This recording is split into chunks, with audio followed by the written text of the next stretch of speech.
Second year botany के model papers का बेहतरीन सोल्यूशन ढूंढ रहे थे ना, हम लेके आ गए आपके लिए बॉटनी जूलॉजी के मॉडल पेपर 2025 का बेहतरीन सोल्यूशन, जिसमें हम आपको बताएंगे स्ट्रैटेजीज, टेक्निक्स और पेपर सॉल्विंग ट्रिक्स जिससे आप अपने रिजल्ट को बेहतरीन बना सकते हैं।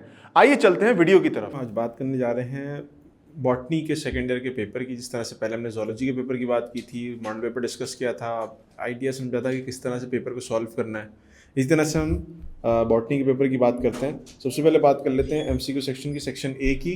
और सेक्शन ए जो हमारे पास है, इसमें we have this question answers. सबसे पहले सवाल देख लेते हैं। कहते हैं according to application model the parental double helix remain intact and conserved. Word indicate कर रहा है कि यहाँ पर जिस स्कीम ऑफ रेप्लिकेशन की बात हो रही है वो कंजर्वेटिव रेप्लिकेशन की बात हो रही है। 3 रेप्लिकेशन मॉडल्स डिस्कस्ड हैं हमारी किताब के अंदर। एक कंजर्वेटिव मॉडल है, एक आपके पास सेमी कंजर्वेटिव है और एक डिस्पर्सिव मॉडल है।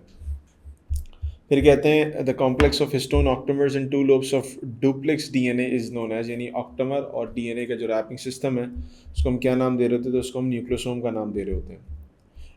फिर कहते हैं protein which prevents the rebinding of complementary strands during the replication at fork is, जब आपका डीएनए रेप्लिकेट हो रहा होता है तो उस वक्त जो है जो चीज़ हमारे पास होती है, यानी डीएनए रेप्लिकेशन हो रहा है लेट्स सपोज यहाँ पर, तो जो डीएनए को होल्ड करने वाले जो स्ट्रक्चर्स हैं, डीएनए को होल्ड करने वाले स्ट्रक्चर्स, उनको हम SSB single stranded binding proteins का नाम देते हैं।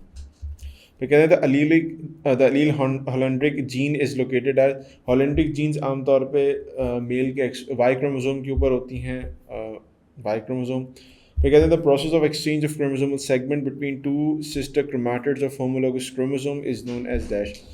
एक्सचेंज ऑफ क्रोमोसोमल सेगमेंट है, यानी एक्सचेंज ऑफ जीन्स की बात हो रही है। तो जीन्स की एक्सचेंज को हम एक सिंपल नाम देते हैं, वो क्रॉसिंग ओवर का नाम दे रहे होते हैं। लेकिन यहाँ पर आपको एक चीज़ एक्स्ट्रा बताई गई है, वो ये है कि नॉन सिस्टर क्रोमैटिड्स हैं होमोलोगस क्रोमोसोम्स के। होमोलोगस क्रोमोसोम है, इनके नॉन सिस्टर पार्ट, यानी इसका इसके साथ क्रॉस हो जाना या एक्सचेंज हो जाना, ये दरअसल आपके पास क्रॉसिंग ओवर कहलाता है। उसके बाद कहते हैं the Labrador is a type of dog, its coat colour is an excellent example of dash. अच्छा, अब अगर हम अपनी किताब पे चलते हैं तो किताब में हमारे पास बाकायदा इसकी तस्वीर के साथ एक पूरा क्रॉस बना हुआ है। अगर हम ऑप्शंस को देखते हैं तो यहाँ पर साइनेप्सिस और होमोलोगस क्रोमोसोम एग्जाम्पल नहीं है, ये फिनोमिनन है। साइड पे करते हैं। एपिस्टेसिस और पॉलीजेनिक इनहेरिटेंस, 2 चीज़ें बन जाती हैं। पॉलीजेनिक इनहेरिटेंस में आपके पास आमतौर पे वो चीज़ें आती हैं जिसमें मल्टीपल वेरिएंट्स आपको देखने को मिल रहे होते हैं कैरेक्टर के। ह्यूमन स्किन कलर हो गया, या इसी तरीके से ह्यूमन इंटेलिजेंस हो गई, ह्यूमन हाइट हो गई, सारी चीज़ें वो जिसमें आपको वेरिएशन ज़्यादा देखने को मिलती है। लेकिन लैब्राडोर का कोड कलर आपको 3 ही मिलता है, या तो वाइट मिलता है, ब्लैक मिलता है, ब्राउन मिलता है। इसका मतलब है कि एपिस्टेसिस की एग्जाम्पल है।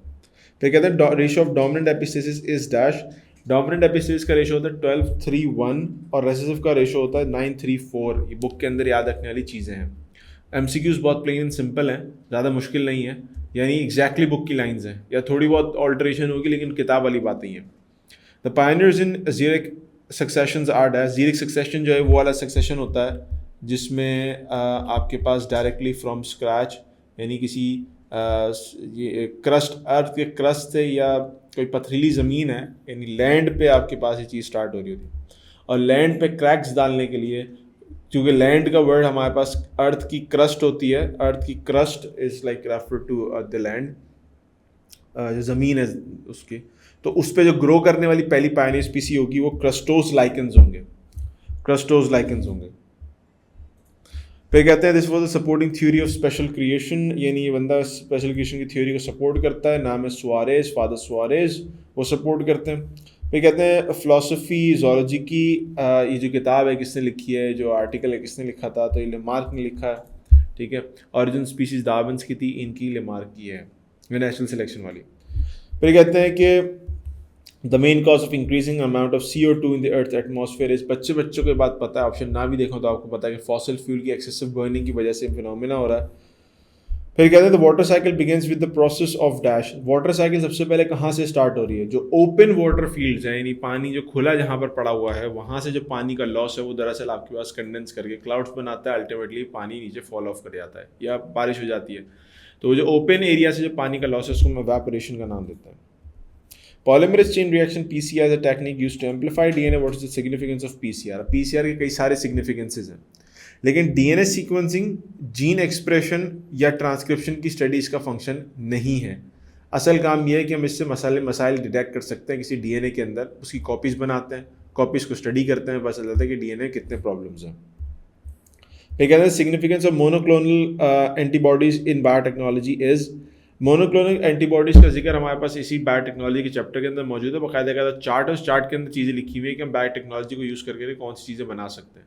तो जब हम उस टॉपिक को पढ़ते हैं तो हमारे पास येलो कलर के बॉक्स के अंदर ही बात लिखी हुई है कि ये ड्रग्स बनाने में हेल्प करती है, एंटीजेंस वगैरह के एंटीबॉडीज बनाने में हेल्प कर रही होती है। एडेनोल्यूकोडिस्ट्रोफी ALD is a genetic disorder that affects dash. ये दरअसल आपकी नर्वस सिस्टम को अफेक्ट करता है, जो आपकी माइलिन शीथ वगैरह है उसमें प्रॉब्लम होना शुरू होती है कि बीटा ऑक्सीडेशन के इश्यूज आ जाते हैं बॉडी के अंदर। जेनेटिक डिसऑर्डर एक्स-लिंक्ड डिजीज है। This cycle is not a gaseous cycle, carbon gas की फॉर्म में, नाइट्रोजन गैस की फॉर्म में है, ऑक्सीजन गैस की फॉर्म में, सिर्फ फॉस्फोरस ऐसा है गैस की फॉर्म में नहीं है। तो this was all about MCQs। अगर आपको तलाश है ऐसे टीचर्स की जो आपकी प्रिपरेशन कराएं बॉटनी, ज़ूलॉजी और इंटरमीडिएट के बाकी तमाम सब्जेक्ट्स की बेहतरीन अंदाज में, तो छाजो पे स्टार्ट होने जा रही हैं इंटरमीडिएट की ऑनलाइन क्लासेस तुम्हारे मैट्रिक के एग्जाम्स के फौरन बाद। और अभी चल रहा है छाजो पे up to 40% early bird discount, तो अभी जाके अपने आप को इनरोल कराओ। तो चलते हैं वीडियो की तरफ। Let's move on to section B and section C। अच्छा, सेक्शन B और सेक्शन C की बात कर लेते हैं। सेक्शन B के अंदर जैसे आपको पता है कि आपने 8 क्वेश्चन अटैम्प्ट करने, आमतौर पे इसी तरह की सीक्वेंस आती है, जो मॉडल पेपर में आती है वही चीज़ें फॉलो होती हैं।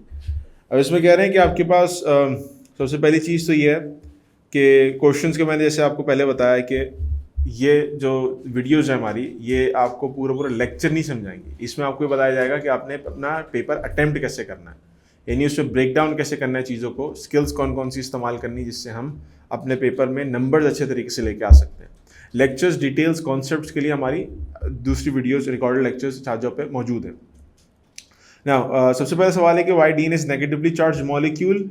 नेगेटिवली चार्ज मॉलिक्यूल क्यों होता है? क्योंकि इसके अंदर फॉस्फेट मौजूद होता है, PO4 which is like a negative charge structure. ये फिर बाइंड करने में हेल्प करता है हिस्टोन प्रोटीन्स के साथ, जहाँ पर पॉजिटिव चार्ज स्ट्रक्चर्स होते हैं, तो ये बॉन्डिंग बनाने में हेल्प करती है। अब बच्चा कहता है कि सर ये 2 लाइनों में हम कैसे, 2 लाइन में हम एक्सप्लेन कर देंगे, लेकिन इसके पीछे आगे पीछे भी तो कुछ बताना होगा। 2 लाइन का सवाल तो कोई जस्टिफाई होता ही नहीं है। वैसे हो तो जाता है, आपने टू दी पॉइंट बात कर दी, बात खत्म हो गई, लेकिन 2 लाइन का सवाल हमारे यूजुअली एक्सेप्टेबल होता नहीं है। तो उसके लिए क्या करें? तो उसके लिए याद रखें कि सबसे पहले आपने बात क्या करनी है, आपने सबसे पहले डीएनए के जो बेसिक पार्ट्स हैं आपने उनको बताना है कि इसमें पेंटोज शुगर है, फिर इसमें आपने बताना है कि इसमें फॉस्फेट है, फिर इसमें आपने बताना है कि इसमें नाइट्रोजन बेस है। ठीक हो गया? ये सारी चीज़ें अगर आप बता दोगे तो उसके बाद फिर आप जो है वो आगे कोई बात करेंगे। ठीक है, ये वाली सारी चीज़ें हो गई आपके पास। अच्छा, उसके बाद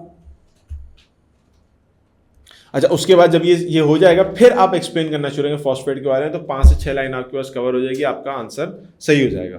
फिर कहते हैं what are introns and are they involved in translation. अच्छा, अब सिंपल जवाब ये है कि इंटरॉन्स नॉन कोडिंग पार्ट है, are they involved in translation, no. लेकिन हम ये जवाब नहीं देंगे। हम क्या करेंगे कि इस सवाल को सॉल्व करने के लिए सबसे पहले हम डिफाइन करेंगे कि डीएनए के जो ट्रांसक्रिप्टेड पार्ट होता है, यानी जो आपके पास प्री मैच्योर आरएनए होता है, प्री मैच्योर आरएनए, उसमें 2 पार्ट्स होते हैं, एक एक्सॉन का पार्ट होता है और एक इंट्रॉन का पार्ट होता है। हम एक्सॉन को भी डिफाइन करेंगे कि एक्सॉन क्या होते हैं, हम इंट्रॉन को भी डिफाइन करेंगे कि इंट्रॉन क्या होते हैं, और इंट्रॉन की डेफिनेशन में करते करते ही फिर हम पैराग्राफ चेंज करके या एक लाइन छोड़ के या वहाँ पर बात खत्म करके अगली लाइन से ये बता देंगे कि चूंकि ये नॉन कोडिंग पार्ट्स होते हैं, इसलिए ट्रांसलेशन में यूज़ नहीं होते, स्प्लाइसोम इनको रिमूव कर देते हैं। इस तरह से आपने सवाल का जवाब रिस्पॉन्ड करना है। फिर कहते हैं कि why mutation is always harmful, mutation हमेशा हार्मफुल क्यों होती है? तो इसके बारे में आप बात क्या करेंगे? अब देखें, अब इस तरह के क्वेश्चंस थोड़े से हो जाते हैं मुश्किल, क्योंकि अब जब आप बात करोगे यहाँ पर कि क्यों भाई म्यूटेशन हार्मफुल क्यों होती है, तो आप उसमें बात यहाँ पर दोनों नौयतों की करना शुरू करोगे कि म्यूटेशन हर बार हार्मफुल होती है, ज़रूरी नहीं है कैसा हो, ज़रूरी नहीं कैसा हो। मिसाल के तौर पे म्यूटेशन के नतीजे में हमारे जो ब्लू आइज़ का कलर है म्यूटेशन की वजह से आता है। इस तरीके से रेड हेयर जो आते हैं म्यूटेशन की वजह से आता है। अगर आप चाहें तो उसको मेंशन कर सकते हैं, वरना अगर सिर्फ सवाल पे टिकना चाहें तो पहले आप म्यूटेशन डिफाइन करेंगे, व्हाट इज़ म्यूटेशन, फिर आप बताएंगे कि म्यूटेशन के नतीजे में नुकसानात क्यों होते हैं, यानी मेन पॉइंट पे आ जाएंगे। आपने मेन पॉइंट पे आप क्या बताएंगे कि चूंकि न्यूक्लियोटाइड बेसिस चेंज हो जाती हैं तो प्रोटीन एक्सप्रेशन या प्रोटीन सिंथेसिस डिफर हो जाता है।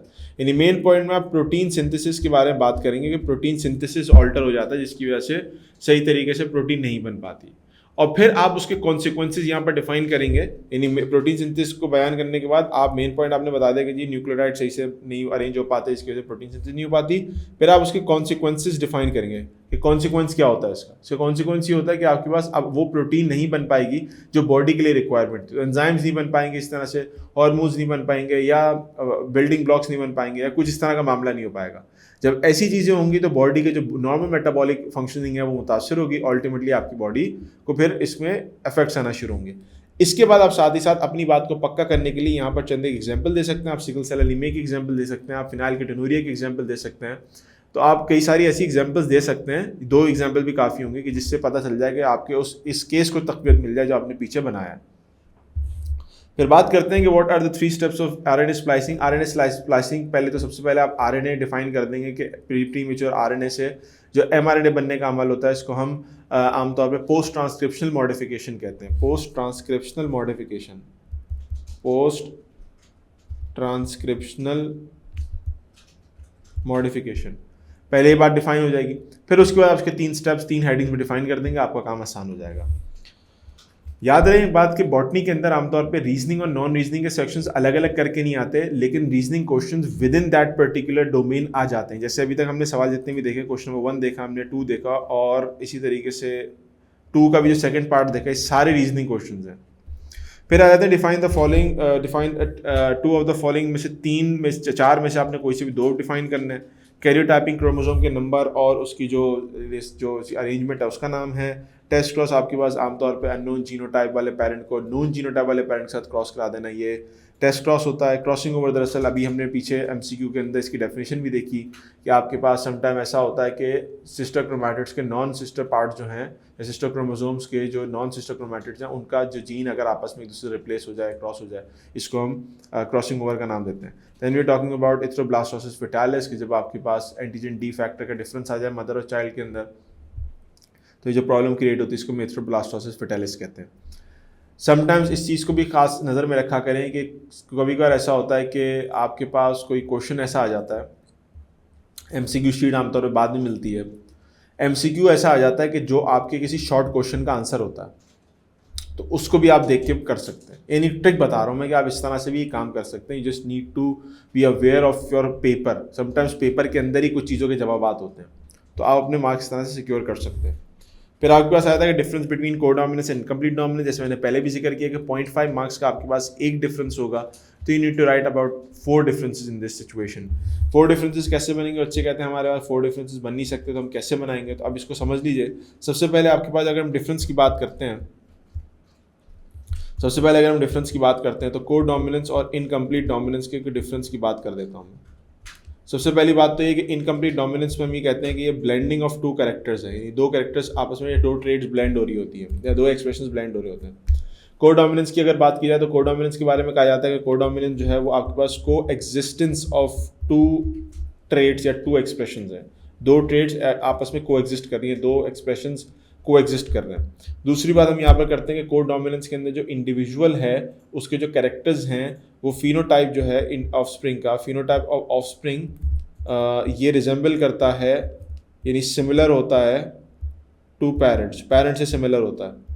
किस सेंस में कि पेरेंट्स के बाद जो कलर है वो ऑफस्प्रिंग में नज़र आ रहे होंगे, जबकि यहाँ पर क्या होता है कि फिनोटाइप जो है ऑफस्प्रिंग का, फिनोटाइप ऑफ ऑफस्प्रिंग जो है वो आपके पास एग्जैक्ट सिमिलर नहीं होता है, यानी आपके पास फिनोटाइप ऑफस्प्रिंग जो होता है वो न्यू होता है, यानी पेरेंट जैसी उसमें चीज़ें नहीं होती।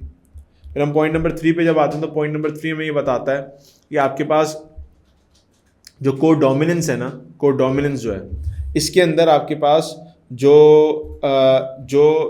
यानी 2 अलील्स हैं, जो 2 अलील्स हैं उसमें किसी भी किस्म का आप, यानी जो दोनों अलील्स को अगर आप देख रहे होते हो तो आप दोनों अलील्स को ये कहते हो कि they completely express themselves. 2 alleles अपने आप को कम्प्लीटली एक्सप्रेस कर रही होती है। अगर हम इनकम्प्लीट डोमिनेंस की बात करें तो इसके अंदर both of them fail to express, both fail to express completely,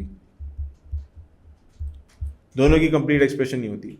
अब यहाँ पर एक और चीज़ ये आ जाती है कि यहाँ जब हम बात कर रहे थे कोडोमिनेंस इनकम्प्लीट डोमिनेंस की, तो इसमें काफ़ी हद तक इतने ही आपके पास ऑप्शंस बन सकते हैं और कोई ऑप्शन या कोई और पॉइंट बनता नहीं है।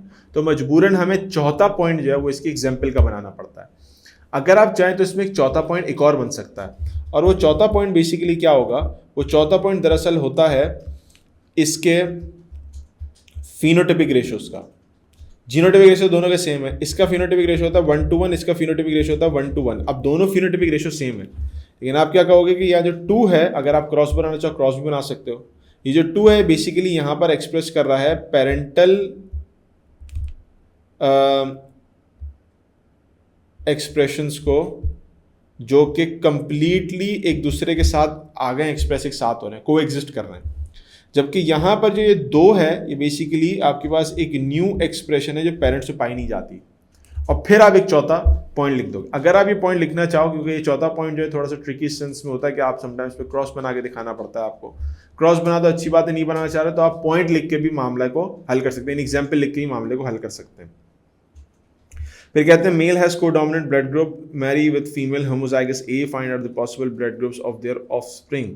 अब कह रहे हैं कि मेल एक कोडोमिनेंट ब्लड ग्रुप है, यानी मेल का for example A B blood group हो गया, मेल का कोडोमिनेंट ब्लड ग्रुप है, यानी मेल हो गया ए बी,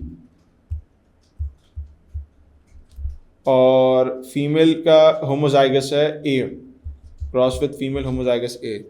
फाइंड आउट करनी पॉसिबिलिटीज़ के ये होमोजाइगस ए होगा कि ऑफस्प्रिंग का ब्लड ग्रुप क्या होगा। तो हम अगर फॉर एग्जांपल एक क्रॉस रख दें, पनेट स्क्वायर बना दें अपनी आसानी के लिए, ताकि हमसे कोई गलती ना हो सके, तो हमारे पास सारे के सारे या तो ए आएंगे या फिर बी आएंगे, ए बी आएंगे, ठीक है। तो offsprings will be 50% A and 50% A B, ठीक है। तो ये हमारे पास आ जाएगा, ये हमें क्रॉस करके दिखाना पड़ेगा, इसमें कोई लंबी कहानी नहीं करनी है आपने। Why blood group is universal, which group blood group is universal donor and why. अब इसमें हम ये लिखेंगे ब्लड ग्रुप ओ जो है यूनिवर्सल डोनर होता है, इस वजह से कि उसके बॉडी के ऊपर एंटीजन नहीं होता, और एंटीजन नहीं होता तो कोई बॉडी उसको देख के एंटीबॉडीज बनाती भी नहीं है, ठीक है। Difference between conversion and diversion evolution, conversion diversion evolution में आप इस पर बात करेंगे एनालोगस ऑर्गन होमोलोगस ऑर्गन्स को सामने रखते हुए, ठीक है। Why endosymbiotic theory seems more powerful in dealing with evolution of eukaryotes. अच्छा, इसमें 2 पॉइंट्स आप मेंशन कर सकते हैं हेडिंग वाइज। पहली बात आप इसमें मेंशन करेंगे कि जो एंडोसिम्बियोटिक थ्योरी है वो दरअसल कहती क्या है। आप इसमें बताओगे कि एंडोसिम्बियोटिक थ्योरी आपको ये कहती है कि एक लार्जर प्रोकैरियोट ने एक स्मॉलर प्रोकैरियोट को इंगल्फ कर लिया था, उसके नतीजे में जो है वो आपस में उनमें हार्मनी क्रिएट हो गई और फिर म्यूचुअलिस्टिक एसोसिएशन फॉर्म हो गई। अब इसके 2 एविडेंसेस क्या हैं। इसका सबसे पहला एविडेंस आपके पास जो है वो क्लोरोप्लास्ट है। क्लोरोप्लास्ट का स्ट्रक्चर बैक्टीरिया के स्ट्रक्चर से रिजेंबल करता है। क्लोरोप्लास्ट के ऊपर पाए जाने वाले पिगमेंट जो हैं वो मेसोसोम्स के ऊपर होते हैं इन बैक्टीरिया, उसकी मेम्ब्रेन्स थाइलाकॉइड के ऊपर होते हैं, और यही सेम चीज़ आपको प्रोकैरियोट्स में मेसोसोम में देखने को मिलती है। दूसरी चीज़ जो आप यहाँ पर मेंशन करोगे वो मेंशन करोगे इसका राइबोसोम, कि हमारे जो क्लोरोप्लास्ट हैं और इवन कि हमारा जो माइटोकॉन्ड्रिया है उसके अंदर, यानी क्लोरोप्लास्ट और माइटोकॉन्ड्रिया का दोनों एक साथ मेंशन करना चाहे तो कर सकते हैं। क्लोरोप्लास्ट और माइटोकॉन्ड्रिया की अपनी अपनी कहानी हो गई बेस्ड ऑन देयर स्ट्रक्चर्स के, उनके ऊपर जो उनका मेजर फंक्शन है कि माइटोकॉन्ड्रिया के रेस्पिरेटरी एंजाइम्स और क्लोरोप्लास्ट के पिगमेंट्स वो उनकी मेम्ब्रेन्स के ऊपर हैं, जिस तरह से हमारे बैक्टीरिया के मेम्ब्रेन में होते हैं। फिर राइबोसोम का जिक्र करोगे, उसमें 70S राइबोसोम में मिलता है, जबकि यूकैरियोट्स के अंदर 70S राइबोसोम मिलता नहीं है, 80S होता है।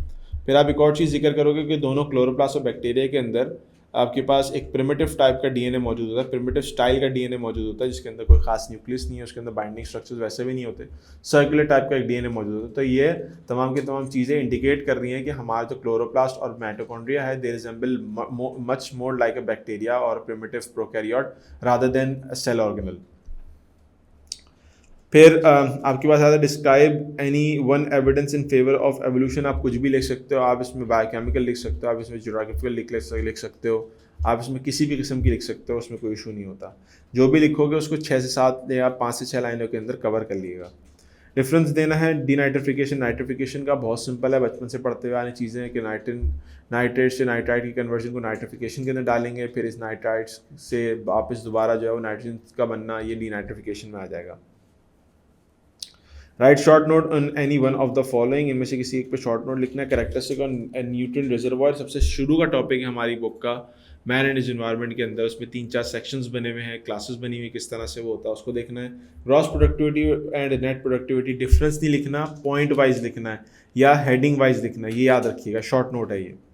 YMR and LegZ are used in construction of rDNA. आपके पास जो MR है वो दरअसल इस्तेमाल और LegZ दोनों इस्तेमाल किए जाते हैं जब आप वेक्टर्स को सेलेक्ट कर रहे होते हैं। जब हम वेक्टर सिलेक्शन का टॉपिक देखते हैं रिकॉम्बिनेंट DNA के अंदर, तो वहाँ पर हमें इन दोनों का जिक्र मिलता है। जब सीधे हाथ वाला पेज खोलते हैं उसमें नीचे बेस में हमारे पास ये दोनों टॉपिक्स मौजूद हैं कि एक फ्लोरेसेंट कलर देता है और एक प्लास्मिड आइडेंटिफिकेशन में हेल्प करता है। What do you mean by palindromic sites? जब पैलिंड्रोमिक सीक्वेंस का जिक्र करेंगे, पैलिंड्रोमिक सीक्वेंस का जिक्र करेंगे तो याद रखिएगा कि सवाल तो बहुत छोटा सा है, लेकिन इसमें सबसे पहले आप जिक्र करेंगे रिस्ट्रिक्शन एंजाइम्स का, फिर उससे आप जिक्र करेंगे रिस्ट्रिक्शन साइट का, फिर उसके बाद आप जिक्र करेंगे पैलिंड्रोमिक साइट्स का, और उसके बाद आप जिक्र करेंगे स्टिकी एंड्स का। ठीक है, तो सीक्वेंस इस तरह से होती है। फिर हम बात करेंगे list enzymes used in recombinant DNA technology. उन एंजाइम्स के नाम आपने जिक्र करना है जिसमें पॉलीमरेज आ जाएगा आपके पास, रिस्ट्रिक्शन एंजाइम्स आ जाएंगे, लाइगेस एंजाइम्स आ जाएंगे एंड सो ये लिस्ट आपके पास आएगी। इसमें अगर आप चाहें तो हर एंजाइम के साथ उसका नाम का एक फंक्शन बता दें तो बहुत अच्छा इंप्रेशन पड़ जाता है। अगर आपको तलाश है ऐसे टीचर्स की जो आपकी प्रिपरेशन कराएं बॉटनी, ज़ूलॉजी और इंटरमीडिएट के बाकी तमाम सब्जेक्ट्स की बेहतरीन अंदाज में, तो छाजो पे स्टार्ट होने जा रही हैं इंटरमीडिएट की ऑनलाइन क्लासेस तुम्हारे मैट्रिक के एग्जाम्स के फौरन बाद। और अभी चल रहा है छाजो पे up to 40% early bird discount, तो अभी जाके अपने आप को इनरोल कराओ।